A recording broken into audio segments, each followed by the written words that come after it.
첫 채널에 보신 여러분 환영합니다. 오늘은 연이어서 민수기 11장에서 14장까지 살펴보고자 합니다. 우리가 마침 토라 포션 3년 사이클 안에서 우리가 지금 또 성경 공부하는 거랑 비슷한 진도로 나가게 있어서 우리가 토라 포션의 관점과 또 지금 이 서술적인 관점을 같이 보게 돼서 더 재밌고 즐거운 것 같아요. 지난주에 민수기 10장까지 살펴봤고 이제 드디어 나팔 소리와 함께 시내산을 떠나 광야로 진입한 이야기까지 했죠. 그러다가 오늘 11장에 보면 11장 1절에서 3절 보고 1절 읽어볼까요? 시작. 주님께서 들으시는 앞에서 백성들이 심하게 불평을 하였다. 주님께서 듣고 진노하시어 그들 가운데 불을 놓아 진 언저리를 살라버리셨다. 주님께서 들으시는 앞에서 백성들이 심하게 불평하였다. 여러분, 광야에서 불평한 이야기가 사실은 모세오경 가운데 출애굽기와 민수기에 잘 기록이 되어 있어요. 신명기는 나중에 이제 언급한 거니까. 근데 재밌는 건 출애굽기에 불평한 이야기와 민수기에 불평한 이야기가 조금 질적으로 달라요. 같은 사건을 기록된 것이라 해도 차이점이 뭐냐면 오늘 하는 본문들 중에 나오지만 11장에는 그냥 금방 읽었던 1절, 3절까지는 왜 불평했는지 몰라요. 그냥 무작정 불평하는 거야. 그리고 12장에 되면 이제 모세의 권위에 대해서 미리암과 아론이 또 불평하죠. 13장에 되면 12명의 정탐꾼 가운데 10명이 그 땅에 대해서 악평하죠. 그랬더니 이것이 전염이 돼가지고 14장에 되면은 백성들이 전부 그 땅에 대해서 악평하기 시작하죠. 그러다 15장에 있고 16장 들어가면 고라가 일어나서 고라 아론과 레위인의 권위에 대해서 또 도전 불평하죠. 또 동시에 또 만나와 메추리가 이렇게 된 불평도 나오고. 또 이 고라 반역에 전염이 돼서 17장, 18장까지 가면 또 14,700명이 또 죽임당한 얘기 나오죠. 지금부터 민수기 10장에서 나팔과 함께 이들이 광야로 출발하면서 민수기 20장에 아론이 죽고 또 그 무리바 물 사건 이까지 계속 불평 불만이에요. 근데 이 불평 불만에 있는데 출애굽기의 불평 불만은 좀 인간적인 불평 불만이에요. 배고프니까 우리 하나님 앞에 그럴 수 있잖아요. 하나님 너무 배고파요. 밥 좀 주세요. 아버지시라면서요. 할 수 있잖아요. 근데 그 부분에 그럴 때는 하나님께서 인자하게 다 들어주세요. 혼 안 내세요. 근데 민수기는 불평할 때마다 혼내세요. 할 때마다 징계하세요. 근데 금방 나눴던 11장부터 20장까지 계속 이어지는 이 불평 불만의 내용이 질적으로 뭐가 다르냐 살펴보면서 살펴보겠지만 또 이미 살펴봤지만 권위와 언약에 대한 불평이에요. 권위, 모세의 권위, 아론의 권위, 레위인의 권위, 즉 하나님의 선택에 대한 불평 불만을 하고 있어요. 그리고 또 하나는 그 땅에 대해서 악평하고 있다는 거죠. 그 땅이 뭘까요? 그 땅은 그 언약의 주체를 말합니다. 핵심이죠. 하나님께서 창세기 1장 1절 2절에서부터 준비하신 그 땅. 그 땅을 아브라함에게 약속하셨어요. 이것이 언약의 핵심이에요. 그 땅에 대한 언약으로 말미암아 하나님이 거룩하게 구별되시고 하나님이 거룩하심의 근거가 그 땅이에요.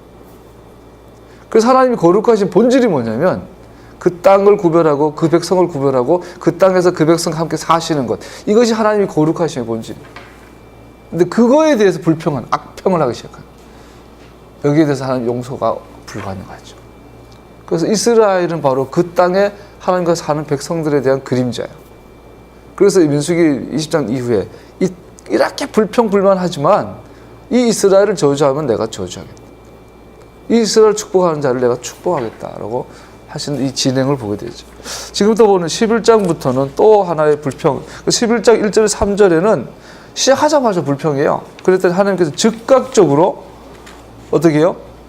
진노하시어 그들 가운데 불을 놓아 진 언저리를 태워버려요. 그래서 사람들은 그 이름을 다베라라 불렀다. 이것은 우리에게 많은 걸 시사를 해요. 즉 출애굽기 4장에 보면 모세가 사명받고 비전받고 백성들을 향하여 애굽으로 40년 만에 돌아갈 때 갑자기 하나님의 신이 나타나서 모세를 죽이려고 그래요. 그때 누가 개입을 하냐면 모세의 아내 십보라가 개입해서 아이의 할례 표피를 던지죠. 당신은 나 참으로 피난 편입니다. 그랬더니 하나님께서 마음을 돌이켜서 모세를 살려주세요. 이것은 무슨 말이냐면 이 모세 5경에서 이스라엘과 하나님의 언약이 진행되어져 가는 가운데 큰 일을 앞두고는 항상 이런 일들이 있었던 것을 이 패턴들이 있어요. 오늘 민수기 11장에도 마찬가지죠. 드디어 이스라엘이 그 땅을 향하여 나아가는데 불로 연저리가 타는 심판. 창세기 32장에 보면 야곱이 드디어 바다 나르면서 약속의 땅으로 이 세겜 땅으로 돌아오는데 야복강에서 천사가 씨름을 하죠. 거기서 하나님 징계를 받아서 징계라고 할 수 있죠. 이 엉치뼈가 어긋나는 그 절개되는 일들이 있어요. 이러한 패턴들을 보면 우리가 깨달은 것은 우리는 이러한 패턴들의 목적이 지금 묘사되고 있는 혹은 앞으로 묘사될 일련의 사건들을 위해 어떤 불길한 분위기를 던지고 있는 것을 생각할 수 있습니다. 그것들은 모든 것이 다 잘되고 있는 것은 아님을 보여줍니다. 우리는 모세오경의 각각의 큰 이야기 단위 초두에 그들이 하나님과 그분의 갑작스런 진노의 위협에 직면하는 것을 자주 주목할 필요가 있습니다. 그래서 우리 모세오경에서 이 하나님의 백성들이 갑자기 하나님의 진노 앞에 직면하게 되는 케이스들이 패턴화되고 나와요. 반복돼서 나와요. 우리 이것은 주목해 볼 필요가 있습니다. 일이 다 잘 되고 있는 것은 아니라는 것이죠. 각각의 경우에 하나님은 그들의 여행에 종지부를 찍을 만한 위협을 하시지만 또한 그러한 경우마다 하나님은 자신의 행동을 돌이키시고 그들은 여행을 계속하도록 허용되어집니다. 자, 계속 보면 이스라엘이 버림받을 것 같은데 하나님께서 야 모세야 저놈 다 버릴 거야. 다 없애버리고 내가 너를 통해서 새민족 만들게. 계속 그러시는데 또 번번이 하나님께서 돌이키시고 다시 기회를 주시고 또 없애버리려 하시다가 또 번번이 돌이키시고 이게 반복이 돼요. 왜 그러실까? 하나님 선택하시는데 정말 잘못 선택하셔서 후회하시는가? 그렇죠? 이런 생각이 들죠. 에스겔 36장에 우리 어제 토라 포션 하프타라에 보면 그런 얘기가 나와요. 이스라엘아 그 땅에서 네가 나의 명령과 나의 규례를 떠남으로 말미암아 내 이름이 땅에 떨어졌다. 그래서 내가 너를 그 땅에서 다 추방해서 포로로 보내버릴 거다. 그래서 내가 이 땅에서 네가 너의 이름이 기억되지 않게 해주겠다. 근데 그러나 그래요. 그러나 쫓겨난 그곳에서 내가 너희를 다시 고토로 불러 모아 이 땅에 들어오게 해주겠다. 왜? 너희들이 회개해서 너희들이 잘해서가 아니라 나의 거룩한 이름 때문에. 땅에 떨어진 나의 거룩한 이름 때문에 이스라엘이 너희를 추방된 포로가 된 땅에서 다시 이 땅으로 돌아오게 하고 이 땅을 너희에게 주겠다. 이것이 계속 모세오경에서 계속 반복되는 이야기죠. 결론이 뭐예요? 하나님의 거룩한 이름 때문이다. 야, 너무 이기적이네요, 하나님. 하나님의 거룩한 이름 때문에 이스라엘을 뭐 이랬다 저랬다 하시나요? 우리가 이렇게 이해할 수 있잖아요. 그렇게 막 생각할 수 있는데 우리가 요즘 계속 나누는 이야기가 그거예요. 그럼 거룩함이 뭐냐? 어제 토라 포션에서 모세가 무리바 앞에 서서 반석 앞에 섰어요. 백성들이 폭도로 변해요. 이제는 뭐 불평불만하다 이제는 폭도가 됐어요. 그래서 막 모세와 아론을 심지어 테러를 가하려고 그래요. 어쩌면 모세와 아론은 생명의 위기를 느꼈을 정도로 지금 반역 가운데 있어요. 그래서 모세도 한계에 부딪혔나 봐. 그래서 모세야 그 반석에 물을 내라 명령해라 그랬더니 모세가 과장된 액션을 취하죠. 지팡이를 높이 들고 내가 너희를 위하여 물을 내랴 2번 내리치죠. 모세의 말을 보면 마치 자기가 자기의 능력으로 이걸 주는 것처럼 행하죠. 그 즉시로 하나님이 나타나셔서 모세야 네가 사람들 앞에서 백성들 앞에서 나의 거룩함을 드러내지 않았다. 그래서 너는 저 약속의 땅에 보기는 하지만 들어가지 못할 거다. 모세는 죽을 때까지 후회했을 거예요. 그 땅 하나 바라보고 120년을 왔는데 못 들어가고 죽는 거예요. 성질 한번 부렸다가. 근데 그 성질 부렸던 그 원인이 뭐예요? 하나님의 거룩함을 못 드러내는 거예요. 하나님의 거룩함이 뭘까요? 나눈 것처럼 하나님은 홀로 계신 분이세요. 그분은 비교 대상이 없으시고 구별될 대상이 없으세요. 거룩하다라는 말은 구별되었다라는 말인데 하나님은 구별 대상이 없으세요. 홀로 완전하세요. 홀로 하나세요. 그래서 하나님이 거룩할 수가 없어요. 근데 하나님은 거룩하세요. 그 거룩하다라는 말은 하나님은 자기 스스로를 하나님의 약속하심으로 말미암아 당신을 구별하실 거예요. 우리 하나님이 다른 신들과 다른 게 뭐죠? 이스라엘과 약속하신 분이라는 거예요. 우리가 신이라는 이름으로 우리 앞에 나타나는 많은 우상들이 있어요. 세상에 많은 신들과 하나님이 다른 점이 뭐예요? 우리는 부처가 신이래, 마호메트가 신이래, 또 뭐야 무슨 누가 신이래. 가짜 신들이 많잖아요. 심지어 공자도 신이라가지고 조상신이라고 섬기잖아요.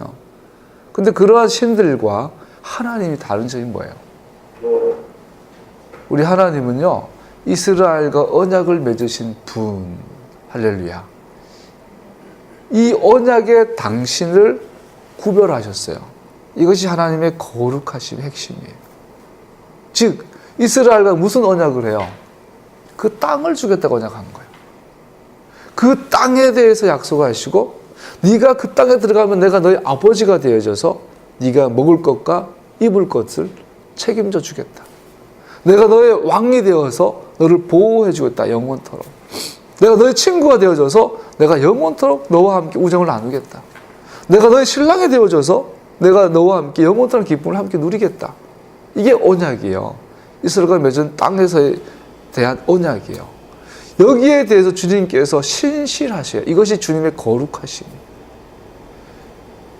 그래서 주님은 이스라엘과 약속하셨기 때문에 이스라엘이 잘했던 못했던 결국은 주님의 그 거룩하신 이름 때문에 이스라엘을 다시 용서하시고 다시 받아들이시고, 남들은 이스라엘을 향하여 저주하고 말도 안 듣는 이스라엘을 향하여 마톰.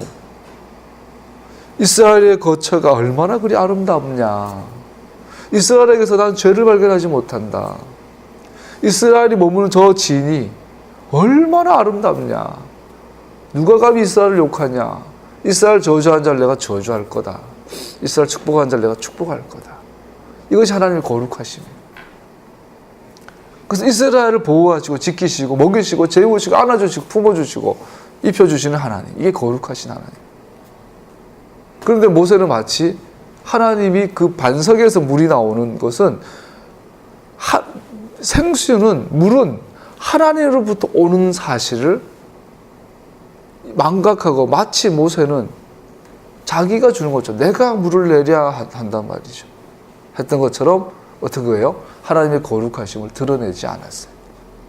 그렇게 해서 그 결과가 모세는 그 땅에 못 들어가죠. 자, 오늘도 11장에서 이스라엘은 하나님의 심판과 진노 가운데 있어요. 그래도 하나님은 다시 이스라엘을 향하여 다시 말씀하시고 다시 왜? 그분의 거룩하신 이름 때문에. 할렐루야. 이 언약을 봐야 돼요. 오늘날도 마찬가지예요. 교회 다니는데 어제 저녁에 신문을 봤더니 신문에 놀라운 일이 있어요. 70년 전에 그 유대인 한 명이 독일의 포로 수용소에 포로로 갇혔다가 이제 친구들 다 죽어 나가는데 전쟁이 끝났나 봐요. 그래서 몇 명이 살아남았는데 유일하게 그 자기가 살아남은 할아버지 이야기예요. 그 할아버지가 그 화장실 안에 숨었대요. 화장실 속에 숨은 몇 명이 겨우 살고 나머지 다 죽었대요. 그때 자기를 구출해준 미군을 70년 만에 만났던 이야기. 다큐멘터리를 찍다가 그 독일에서 독일은 참 대단한 나라예요. 자기들의 옛날 그 수치를 다큐멘터리 여전히 제작하고 있나 봐. 그래서 그 할아버지 추적해서 제작하다 보니까 70년 전에 그 유대인 할아버지를 구출해준 미국 군인이 여전히 생존해 있는 사실. 공교롭게도 두 사람이 미국에서 같이 사는데 자동차로 1시간 거리 가까이 살아요. 70년 만에 두 사람이 재회를 했어요. 그래서 바닷가에서 이 유대인 할아버지가 키가 조그마한 미군 할아버지한테 70년 전에 나를 구원해줘서 구출해줘서 고맙다고 거수경례 하니까 그 할아버지 허리가 안 펴지니까 이렇게 받더라. 그 사진이 신문에 나왔어요. 참 감동스러웠죠. 축하할 일이에요. 유대인 이스라엘 한 사람을 살려주신. 근데 그 밑에 댓글을 보니까 우리나라 청년들이 댓글을 다 달죠. 너무나 부정적이에요. 이스라엘을 욕하고 유대인들 저주하는 댓글들이 쫙 달리더라고요. 오히려 이슬람보다 IS보다 이스라엘이 더 잔인하다고 이런 식으로 댓글이 달리더라고요. 야, 우리나라 이만큼 벌써 반유대주의 정서가 퍼지고 있어요. 객관적으로 이슬람이 욕을 얻어먹어야 되는데 왜 이스라엘이 얻어먹을까?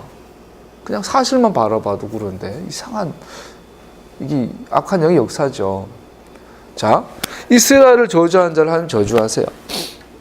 우리가 교회를 다녀요. 또 전통교회에서는 메시아닉 교회를 전환했지만 우리 한국교회 대부분이 반유대주의 정서에 물든 것을 볼 수 있죠.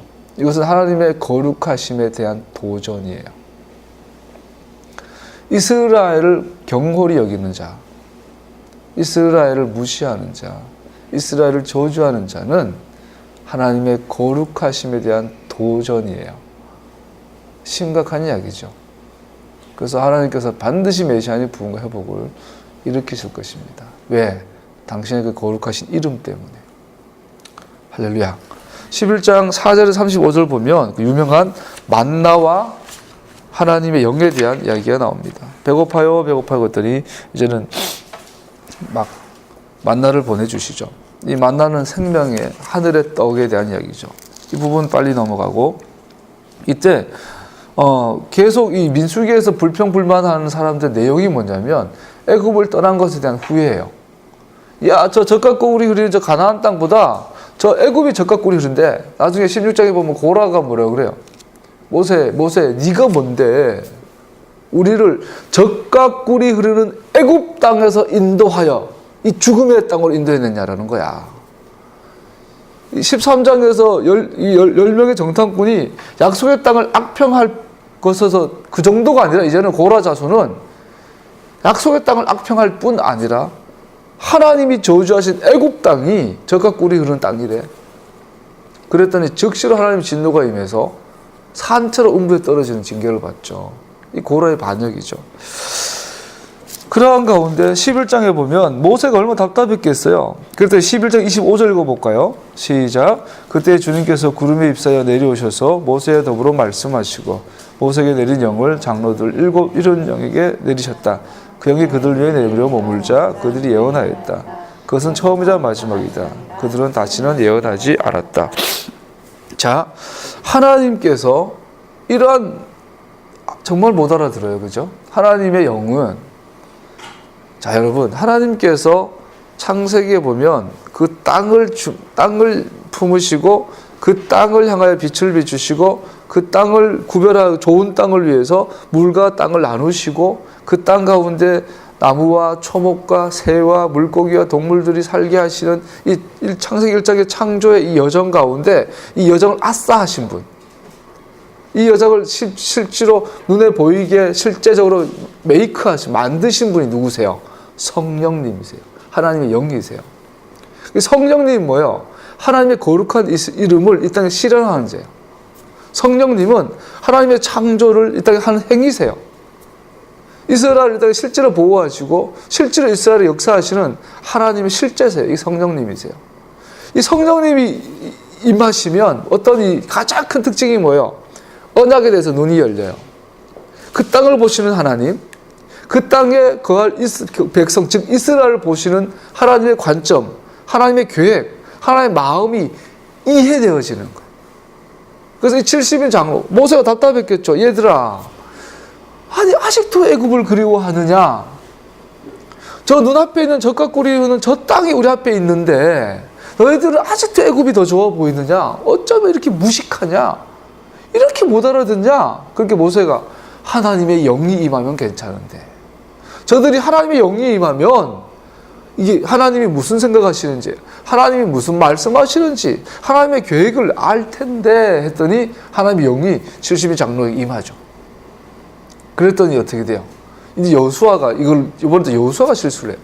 여호수아가 모세 어른 저들이 예언을 합니다. 그 모세 어른 지금까지도 모세 어른의 권위를 우습게 하라는데 쟤들이 더 그러면 어떻게 해요? 했더니 모세가 뭐라고 그래요? 아니다 여호수아야. 저들뿐 아니라 이스라엘 전체가 예언했으면 좋겠다. 하나님의 마음을 좀 알았으면 좋겠다. 하나님의 깊은 속은 하나님의 영만이 아는데 저들이 하나님의 영으로 충만하기를 원한다라는 거죠. 자, 이 이야기를 통해서 우리가 하나님의 본심이 뭘까요? 이 이야기를 통해서 우리가 알 수 있는 건 성경이 말하는 참된 리더십에 대해서 말하고 있죠. 하나님의 백성들에 대한 이상적인 지도력은 70명의 장로들의 예를 통해서 보여집니다. 즉 책임이 심히 중하여 나 혼자는 이 모든 백성을 칠 수 없나이다. 이 기도의 응답으로 하나님은 70인 리더에게 똑같은 동일한 영을 부으시죠. 주님께서 그 신을 그 모든 백성에게 주사 다 선지자 되게 하시기를 원합니다. 다시 말해 이 이야기는 모세가 시내산 율법하에 형성된 것과 현저하게 다른 형태의 공동체를 갈망했음을 보여줍니다. 모세 한 사람의 리더십이 아니라 이스라엘 모두가 그 신으로 충만해져서 하나님의 그 땅을 향하여 전진하고 그 땅을 지켜내는, 그는 자신과 같은 사람에 의해 인도되는 공동체가 아니라 하나님의 신에 의해 인도되는 공동체를 갈망했던 것입니다. 하나님의 영에 의하여 인도되어지는 공동체. 어떤 한 사람이 아니라 이 이야기는 후에 선지서들에 나오는 새 언약에 대한 후대 선지자들의 이야기와 정확하게 일치합니다. 예레미야 31장 31절 34절 우리 찾아보고 읽어볼까요? 예레미야 31장 31절 34절에 보면 그때가 오면 내가 이스라엘 가문과 유다 가문의 새 언약을 세우겠다. 나 주의 말이다. 그러면서 33절에 그러나 그 시절이 지난 뒤에 내가 이스라엘 가문과 언약을 세울 것이니 나는 나의 토라를 그들의 가슴 속에 넣어주며 그들의 마음판에 새겨 기록하여 나는 그들의 하나님이 되고 그들은 나의 백성이 될 것이다. 그 사람들 10년 가운데 토라를 심겠다. 성령으로 심겠다. 나의 새 영을 그들에게 붓겠다는 얘기가 예레미야에도 나오고요. 에스겔에서 나오죠. 에스겔 36장을 찾아볼까요?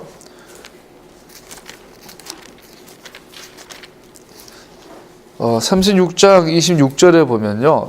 26절 27절에 보면 너희에게 새로운 마음을 주고 너희 속에 새로운 영을 넣어주며 너희 몸에서 돌같이 굳은 마음을 없애고 살갗처럼 부드러운 마음을 주며 너희 속에 내 영을 두어 너희가 나의 모든 율례대로 행동하게 하겠다. 그러면 너희가 내 모든 규례를 지키고 실천할 것이다. 요엘서 2장 2절에도 나오죠. 요엘 2장 28절 호세아 요엘서 2장 28절에도 보면 그런 다음에 내가 모든 사람에게 나의 영을 부어주겠다. 너희 아들 딸은 예언을 하고 노인들은 꿈을 꾸며 젊은이들은 환상을 볼 것이다. 그때가 되면 종들에게까지도 남녀를 가리지 않고 나의 영을 부어주겠다. 할렐루야. 자, 예레미야, 에스겔, 요엘 계속 반복되어진 것이 그들의 마음에 새 영을, 나의 영을 부어주겠다. 하나님께서 의도하신 공동체는 모세라는 탁월한 리더 한 사람이 이끄는 공동체가 아니라 하나님의 백성 전부에게 하나님의 영이 임해서 성령이 친히 인도하시는 공동체. 그것이 뭐예요? 이스라엘. 그것이 바로 그 땅에서 이스라엘 하나님께서 함께 존재하는 방식이 되겠죠. 그래서 그리하여 이 이야기가 계속됨에 따라 성령이 통제하는 선지자 직분 안에서 보여지는 종류의 지도력과 유사한 것이 나타나기 시작합니다. 새로운 지도력이 우리 가운데 필요합니다. 성령으로 충만한 지도력이 즉 필요합니다. 즉 예수와 우리의 주님이 필요합니다. 자, 넘어가서 민수기 12장 1절에서 16절이 되면요. 민수기 12장 1절에서 16절. 한 가지 생각해 볼까요? 우리가 요즘 80년대부터 경비와 차장운동이 일어나고 또 예언운동이 많이 일어났어요. 그래서 우리가 올해가 벌써 2015년이야. 야, 공상과학 영화에서 나오던 해요. 이제 5년만 지나면 2020년이야. 15년만 지나면 2030년이야. 과거 2030년에 인류가 존재할까? 공상과학 영화 같은 데 보면 인류가 멸망하죠. 핵전쟁 나고. 2030년도에 지구가 존재할까? 야, 그게 우리 눈앞에 왔어요. 이런 시기에 벌써 예언운동과 경배, 이런 예언운동이 일어난 것이 벌써 소위 오중직임운동. 그래서 종교개혁이, 루터와 칼빈의 깔뱅의 종교개혁은 성경을 성도들의 평신도에게 돌려준 것이라면 이 제2종교개혁, 소중, 오중, 직임은 사역을, 목사가 아니라 사역을 성도들에게 평신도에게 나눠주는 것이 제2의 종교개혁이다. 그러면서 막 셀처치 운동 일어나고 막 소그룹 운동 많이 일어났어요. 다 그런 파도들이 다 지나간 2015년에 결론이 뭐예요? 허무하고 공허해요.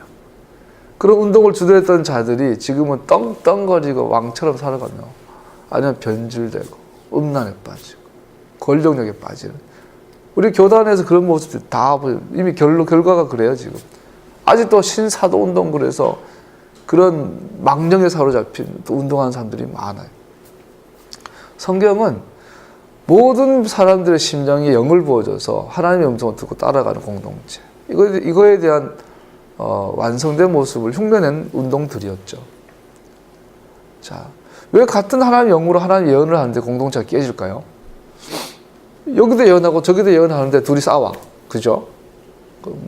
최근에 밥존천 할아버지 돌아가셨는데 자기들 싸우고 술주정뱅이고 하여튼 별별 희한한 예언자들이 많아요. 왜 그럴까요? 하나님 영이 아닌가 보죠. 간단하게 생각해 보죠. 어느 거 하나님 영으로 인도받고 내가 하나님 영으로 인도받으면 둘은 하나가 돼야죠. 근데 왜 갈등할까요? 아닌가 보죠. 잘못 들었나 보죠. 하나님 영으로 충만한 것이 아닌가 보죠. 간단한 거 아닌가요? 두 사람 다 하나님 영이라는 것은 하나님의 약속에 대해서 깊은 바른 이해를 말하는 거예요. 하나님의 말씀에 대한 바른 이해, 바른 해석, 바른 이해, 적용을 말하는 거예요. 토라에 대해서 무지한데, 언약에 대해서 무관심한데, 이스라엘에 대해서 닫혀 있는데 어떻게 바른 예언 운동이 가능해요? 아무리 기도하고 성령 충만하고 자기들 말대로 가브리엘 방문을 받아도 이스라엘에 대해서 눈이 닫혔는데 어떻게 바른 계시를 받았다 하더라도 바른 해석이 가능하겠냐고요. 즉 성경에서 말하는 새 영과 새 마음을 주고 새 영을 부어서 토라에서 성령에 의해서 인도받는 공동체는 메시아닉 공동체인 걸 알 수 있어요.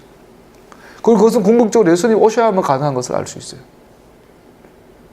예수님 오셔야만 온전한 공동체가 일어나는 것을 볼 수 있죠. 우리는 그날을 기다려요. 예수님 오실 때까지 우리는 몸부림치는 거예요. 성령께서 우리 가운데 더 충만히 임하기를 축복합니다. 소원합니다. 오늘 나눈 것처럼 어제 붉은 레드 하이포, 붉은 암송아지, 죽음은 죽음으로 말미암아 정복된다. 오직 죽음은 죽음을 통해서만 정복되어진다. 그래서 하나님이 죽으심으로 말미암아 여러분과 나의 죽음이 정복되어졌어.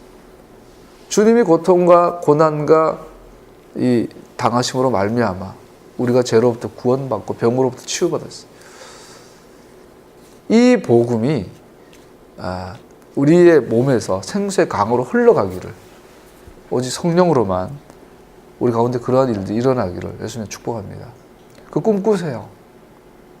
이제 토라의 가치관으로 자리를 잡고 나면 이제 그러한 삶으로 변화되고 쓰임받아야 될 줄로 압니다. 12장 1절 16절 보면 우리가 배웠던 그 심각한 얘기 나오죠. 바로 미리암과 아론이 모세를 반대하죠. 에티오피아 여인을 취한 것을 가지고 하는데 이것은 우리가 나누고 본 것처럼 에티오피아 구스 여인, 흑인 여인을 모세가 첩으로 들였다 볼 수도 있지만 전통적인 해석은 그것이 아니라 에티오피아 여인은 아름다운 여인. 그래서 이것은 미디안족의 언어랑 비교해 보면 모세의 부인 시보라에 대한 얘기인 것으로 유대인들은 대부분 이해한다고 그러죠.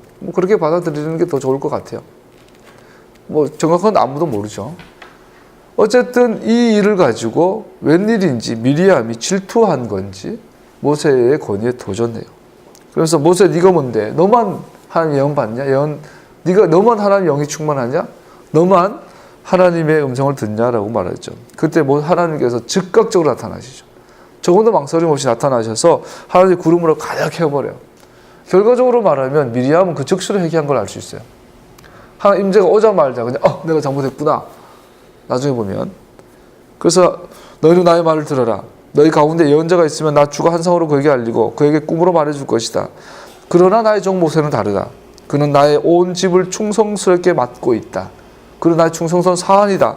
여러분, 충성스러운 사환이라는 말은 뭘까? 충성스러운 증인, 충성된 종은 주인이 말씀한 걸 그대로 전달하는 자예요. 그래서 이 종이 하는 말은 주인이 한 말이에요. 둘은 일치해요. 주인의 말과 종의 말이 같아요. 이것이 충성된 사환이에요. 모세가 그런 사람이에요. 그래서 모세에게는 꿈으로 환상으로 얘기하지 않는다. 직접 말해준다. 얼굴과 얼굴 대면하여. 그 모세는 알아듣고 그대로 전달한다. 모세에게 가장 많이 나오는 게 뭐예요? 주님께서 모세에게 말씀하시니 그대로 되었더라. 주님께서 모세에게 말씀하시니 그대로 되었더라. 이것이 바로 모세의 권위죠. 그와는 내가 얼굴 마주 바라보고 말한다. 명백하게 말하고 모호하게 말하지 않는다. 그러나 나의 주 모습까지 그러나 그는 나 주의 모습까지 볼 수 있다. 그런데 너희는 어찌하여 두려움도 없이 나의 종 모세를 비방하느냐. 선지자와 사도들 위에 세워진 교회. 자, 교회는 선지자와 사도들의 터 위에 세워져요. 그가 진짜 선지자라면, 그가 진짜 모세라면, 예레미야, 에스겔, 이사야가 진짜 선지자라면, 바울, 베드로, 야고보, 요한, 이 사람들이 진짜 사도라면 그들은 모세의 권위 아래 있어요. 할렐루야. 굉장히 중요한 이야기, 무서운 이야기. 오늘날 우리는 모세의 글은 우습게 알면서 사도 바울의 글은 신처럼 운에 킬까? 여러분, 요즘 기독교를 바울교라 그래요. 바울의 종교라 그래요. 기독교를 세운 사람이 바울이래. 예수님이 이 땅에 가셨지만 바울의 예수 해석, 바울이 해석한 예수가 기독교라는 거야. 바울은 반드시 모세의 권위 안에 들어가야 돼요. 바울이 모세의 권위를 벗어났다면 바울은 뭐예요? 적그리스도의 하수인이에요. 오늘날 교회가 교회라면 모세의 권위 안에 들어가야 돼요. 여러분과 내가 섬겼던 그 교회들이 정말로 하나님의 교회라면 모세의 권위, 모세의 글을 인정해야 돼요. 하나님이 용서하지 않으셔. 미디암과 아론은 미리암이 불평할 때 그냥 가타부타 이렇게 하진 않았어요. 다만 동조했어요. 죄는 동조하는 것, 그 자리에 있는 것, 불평 불만을 듣는 것만 해도 죄다. 그래서 여기 보면 아론이 항상 먼저 나오다가 미리암이 먼저 나와요. 미리암이 불평을 주다 걸 볼 수 있어요. 그 즉시로 하나님께서 미리암에게 문둥병을 지으셨어요. 이 문둥병이 뭡니까? 떠오르는 게 없어요? 모세도 문둥병 걸린 적이 있어요. 모세야, 내 백성을 구해라. 하나님, 나 못하겠어요. 내가 지금 뭘 하겠어요. 네 손을 네 품에 넣어봐라. 꺼냈더니 문둥병 걸린 것처럼 하얗게 변했어요. 모세야, 내가 너에게 권위를 줬다. 내가 네 입에 내 말을 넣어주고 너에게 나의 비전과 나의 약속을 넣어줬다. 이거면 된다라는 거야. 너는 문둥병이래. 네가 아니라 내가 갈 거라는. 여러분, 미리암이 모세조차도 모세 입에서 나오는 말의 권위 아래 들어가야 돼. 모세 입에서 나오는 그 말의 권위를 무시한 미리암에게는 똑같은 문둥병이 임하는 것을 볼 수 있어요. 자, 또 하나 모세가 그때 갈 때 처음에 표적이 손이 하얗게 변하는 거지만 또 하나는 뭐예요? 지팡이가 뱀으로 변하는 거죠. 그 뱀은 모세의 권위를 말해주는 또 하나의 상징물이죠. 모세의 역할을 옹호하기 위해 주어진 다른 표적이 모세 지팡이가 변화에 대한 뱀이었음을 주목할 필요가 있습니다. 아직 나오지 않지만 민수기 21장에 보면 모세가 뱀을 높이 들어요. 그러면 그 놋뱀을 보고 쳐다보는 사람은 살아요. 모세의 권위를 대변해주고 나타내는 것 하나가 문둥병이고 미리암의 문둥병, 또 하나는 뱀이에요. 이것을 통해서 하나님은 모세의 권위에 대해서 얼마나 옹호하고 있는지 몰라요. 즉 모세 입에서 나오는 모세의 글은 나의 말이다. 그는 나의 충성된 나의 집의 사환이다. 모세의 권위에 도전하는 자를 내가 대면하겠다는 거죠.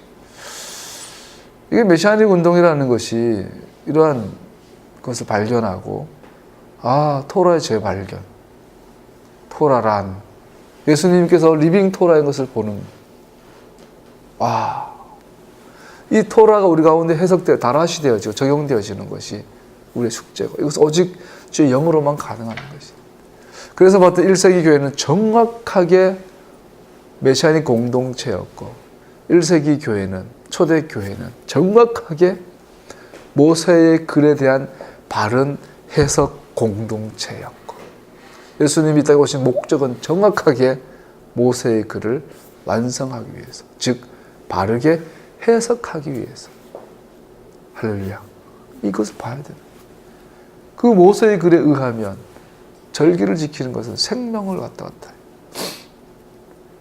샤밧을 지키는 것은 모세의 글의 핵심이에요.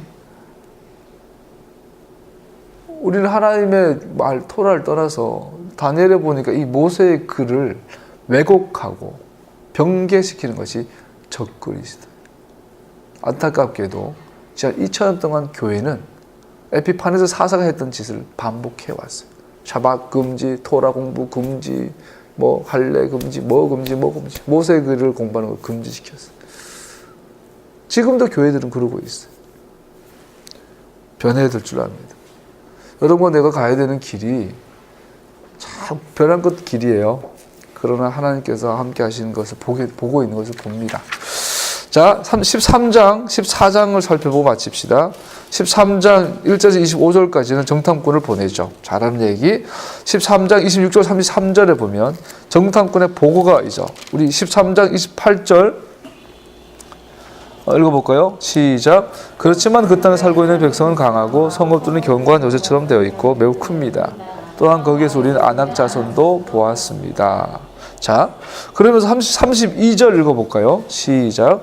그러면서 그 땅, 탐지한 땅에 대하여 나쁜 소문을 퍼뜨렸다. 그들은 이스라엘 자손에게 그 땅에 대하여 이렇게 말하였다. 우리가 탐지하려고 두루 다녀본 그 땅은 그곳에 사는 사람들을 삼키는 땅이다. 또한 우리가 그 땅에서 본 백성은 키가 장대 같은 사람들이다. 우리가 보기에 그들 앞에 우리는 메뚜기 같다. 자, 10명의 정탐꾼은요, 그 땅에 대한 정확한 사실을 보고했어요.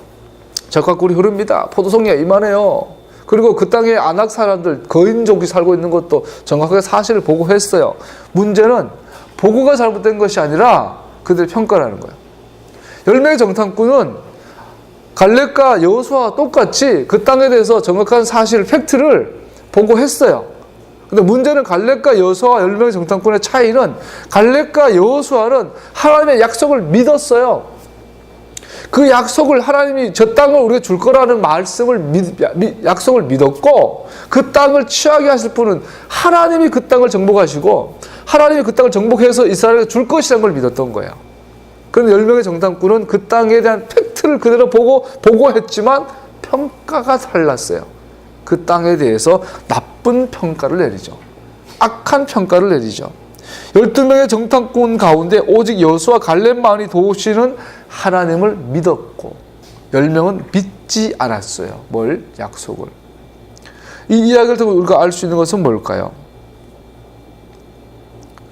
결국 민수기 이야기는 믿음의 이야기라는 거죠. 결국 민수기 이야기는 하나님의 약속과 이 약속을 믿고 안 믿고의 이야기라는 거예요. 민수기의 제목이 바미드바르, 광야에서. 동시에 이 바미드바르의 다바르라는 것은 하나님의 말씀을 의미해요. 이 다바르가 또 은밀한 내소, 이런 지성소를 의미하는 의미도 있다고 그래요. 자, 그러면 주님께서 지난주 배운 것처럼 내가 은밀한 곳, 법계 속죄소 위에서, 시은 좌 위에서 내가 너를 만나겠다. 거기서 내가 말하겠다. 다바르 하겠다. 이 미드바르, 민수기라는 것은 바로 하나님의 말씀을 듣는 곳 광야에서 그 하나님의 말씀을 믿고 안 믿고의 이야기인 거죠. 믿는 자 딱 두 사람, 갈렙과 여호수아. 안 믿는 자 대부분 다 죽어요. 자, 우리 여러분과 나에게 믿음의 본질에서 이야기하고 있는 민수기는 뭘 믿어요? 약속을 믿어요. 뭘 믿어요? 그 언약을 믿어요. 그 언약을 성취하실 하나님의 능력을 믿어요. 이것이 믿음이에요. 우리가 믿음으로 구원받는데 과연 그럴까요? 우리 믿음으로 구원받나요? 성경은 그렇게 이야기하고 있지 않아요. 우리가 구원받는 것은 하나님의 능력으로 구원받아요. 즉 우리의 믿음으로 구원받는 것이 아니라 하나님의 믿음으로 구원받아야 돼. 주님께서 나를 위해 대신 죽어주심으로 말미암아 나의 죽음이 정복되어졌어요. 주님이 버림받고 핍박받고 진 밖에서 어제 붉은 암송아지처럼 죽어주심으로 말미암아 내가 저주에서 죄에서 자유를 얻게 됐어요. 그것은 주님의 믿음, 주님의 신실하심이에요. 그것이 나를 구원한 거예요. 내 믿음이 구원하는 게 아니에요. 주님의 믿음으로 내가 구원받은 거예요.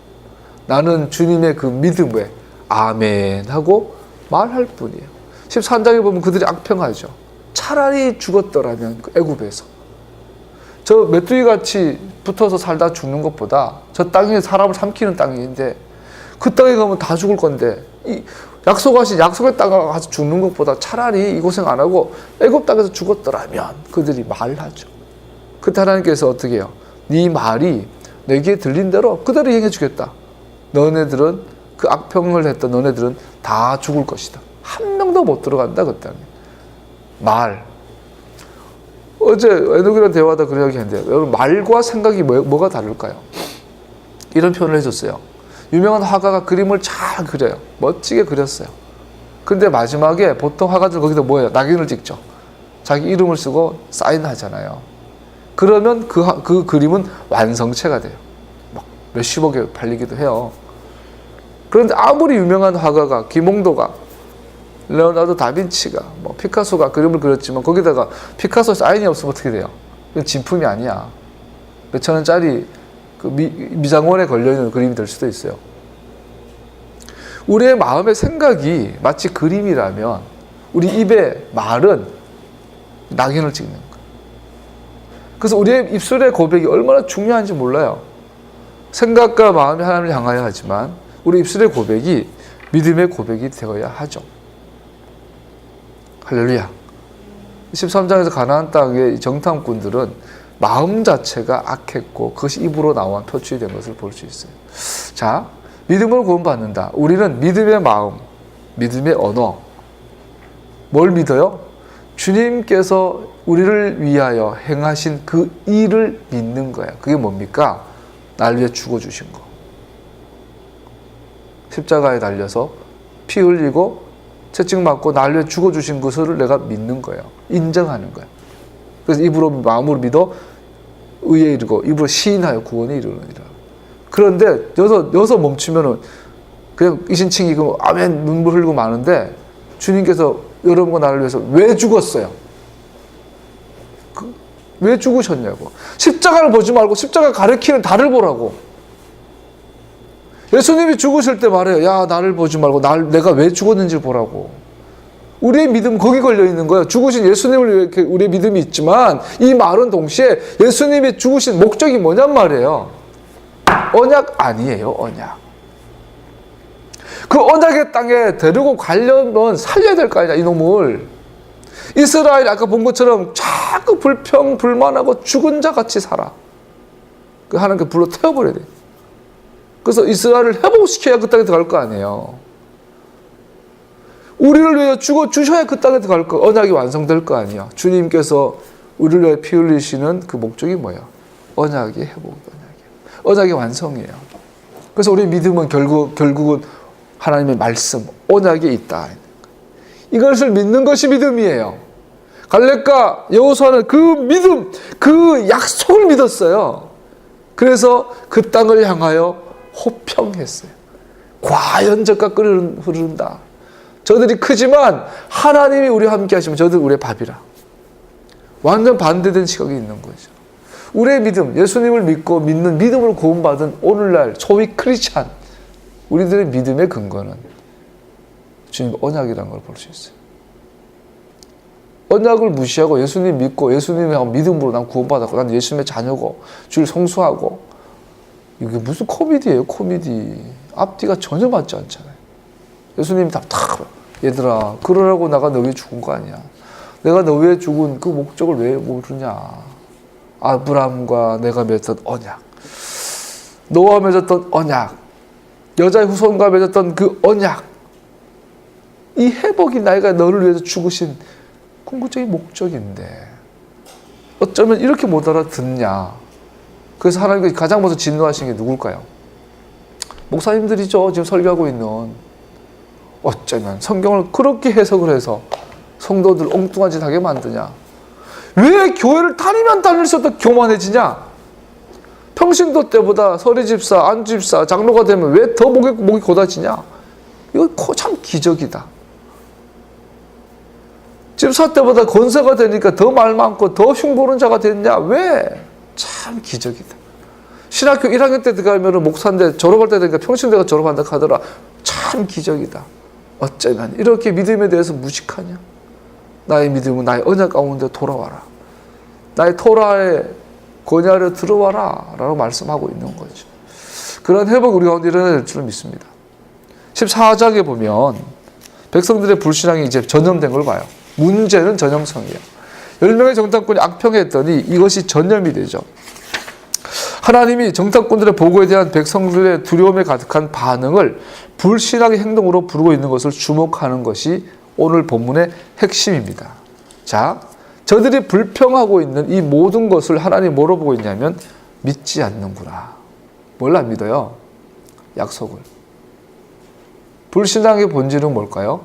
약속을 믿지 않는 것. 이와 같이 모세는, 이 저자는 광야에서 이 중요한 시기에 백성들의 실패는 곧 믿음에 있어서의 실패임을 주의 깊게 지적하고 있는 것입니다. 이와 같이 본문은 약속의 땅을 유산으로 받지 못하고 축복을 기업으로 받지 못한 채 광야에서 죽은 것이 특별한 불순종의 행동이나 혹은 그들 앞에 놓여있는 전투에 대한 두려움 때문이라기보다는 오히려 그들의 단순한 불신앙의 행동 때문임을 보여주고자 하는 것입니다. 즉 그들은 하나님의 약속을 믿는데 실패한 것입니다. 그래서 이들을 향하여 모세가 13절 이하에서 중보기도 하죠. 불신앙은 언약을 파기한 행동이고 언약을 파기한 이스라엘을 향하여 필요한 것은 주님의 자비하심이죠. 근데 이 자비하심이 나타나기 전에 중간에 하나의 누군가가 개입해야 돼요. 중보. 모세는 이스라엘을 위해 중재를 하면서 주께서 광야에서 자기 백성을 버리는 것은 그분께서 애굽에서 행한 일을 들은 그들 주위의 열방들에 대해 영속적인 효과를 갖게 될 것이라고 대답했습니다. 뭐죠? 모세야 비켜라. 내 저놈들은 내가 다 없애버리고 내 너를 통해 새 민족을 만들겠다. 그 땅은 너에게 주겠다. 모세가 엎드려 기도해요. 주님 그건 안 됩니다. 왜 안 되냐? 주님께서 이스라엘과 이미 약속하셨고 그 약속을 가지고 애굽에서 그들을 구출한 것을 열방이 다 압니다. 주님이 거룩한 분이신 거, 약속하시고 약속 시행하시는 이스라엘의 거룩한 하나님이신 걸 다 압니다. 그런데 주님께서 이스라엘 다 죽여버리면 주님 스스로 약속을 깨트린 것입니다. 그러면 하나님의 이름은 거룩한 분이 아닙니다. 주님 그러시면 안 됩니다. 모세가 너무 똑똑하죠. 모세는 하나님의 마음을 정확하게 깨뜨리고 있다는 이야기예요. 그랬더니 하나님께서 그렇지. 그리고 다시 한번 이스라엘에게 기회를 주는 거예요. 이스라엘은 하나님과 맺은 언약을 깨뜨렸습니다. 그러므로 하나님은 정당하게 그들을 내버릴 수 있었습니다. 그러나 주님은 그들에게 은혜로우셨고 노하기를 더디하셨고 인자가 많으셨습니다. 할렐루야.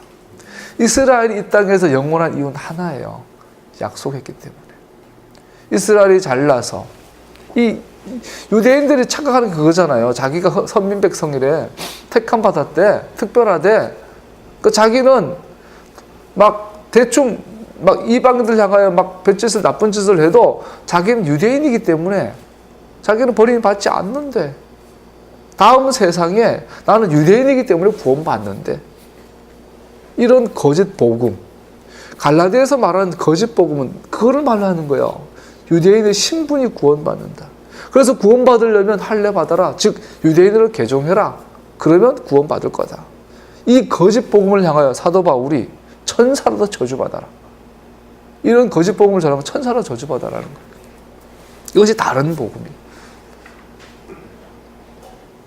모세의 중보 기도는 정확하게 복음 깨달은 모세를 보게 되죠. 마지막으로 20절에서 45절까지 보면 백성들이 드디어 심판을 받죠. 비록 이스라엘이 신실치 못한 것으로 드러났다 할지라도 하나님은 여전히 신실하시고 은혜로우셨습니다. 그럼에도 불구하고 이스라엘이 하나님을 믿지 않은 것의 결과는 엄청난 것이었습니다. 여호수아와 갈렙을 제외하고 믿지 않는 모든 세대는 광야에서 죽어야만 했습니다. 39절 이하에 보면 그럼에도 불구하고 그 정도가 되면 이스라엘 백성들이 좀 정말 잘못했구나 깨달아야 될 거 아니에요. 하나님의 마음을, 하나님의 계획을. 근데 이들은 여전히 못 깨달아요. 잠언서에 보면 미련한 사람은 절구통에 넣고 콩콩콩 찧어도 그 미련함이 벗겨지지 않느니라. 정말로 말귀가 닫혀서 아무리 말해도 못 알아듣는 사람이 있어요.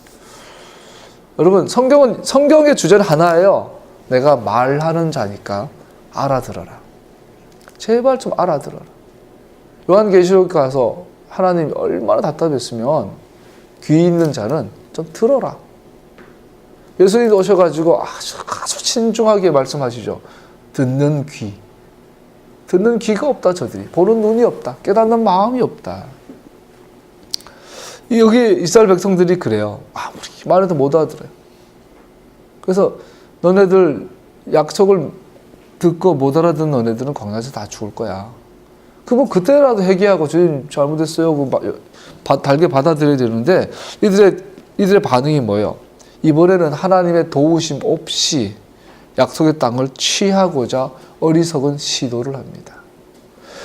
그 땅을 약속하셨고 그 땅을 하나님의 능력으로 취해서 이스라엘에게 줄 것을 약속하셨는데 그 땅을 주겠다는 약속도 믿지 않을 뿐 아니라 하나님의 능력으로 주시겠다는 것도 믿지 않은 것을 볼 수 있죠. 이 이야기의 목적은 그들의 불신앙 반대쪽 측면을 보여주고 있습니다. 즉 그들은 그 땅을 주시는 하나님을 믿는 데 실패했을 뿐 아니라 또한 절망 가운데 그 땅을 스스로의 힘으로 취하고자 시도했습니다. 그들의 불신앙은 하나님의 축복을 그분의 도우심 없이 얻고자 시도한 것에 의해 분명하게 드러납니다. 그 결과는 비참한 실패가 되어지겠죠. 민수기 말씀을 마무리하죠. 오늘 말씀처럼 민수기의 주제는 믿음이에요. 뭘 믿어요? 약속을 믿는. 약속하신 하나님을 믿고 하나님의 약속을 믿고 또 그 약속을 하나님께서 하나님의 능력으로 하나님께서 성취하실 것을 믿는 것이 믿음이에요. 이 약속에 대한 믿음을 회복하기 위해서 주님은 우리를 위해 희생하신 것을 볼 수 있죠. 이 은혜 가운데 믿음의 사람으로 굳건히 세워지기를 또 이 믿음의 복음을 땅끝까지 전하는 여러분과 내가 되기를 예수님의 이름으로 축복합니다. 기도합시다.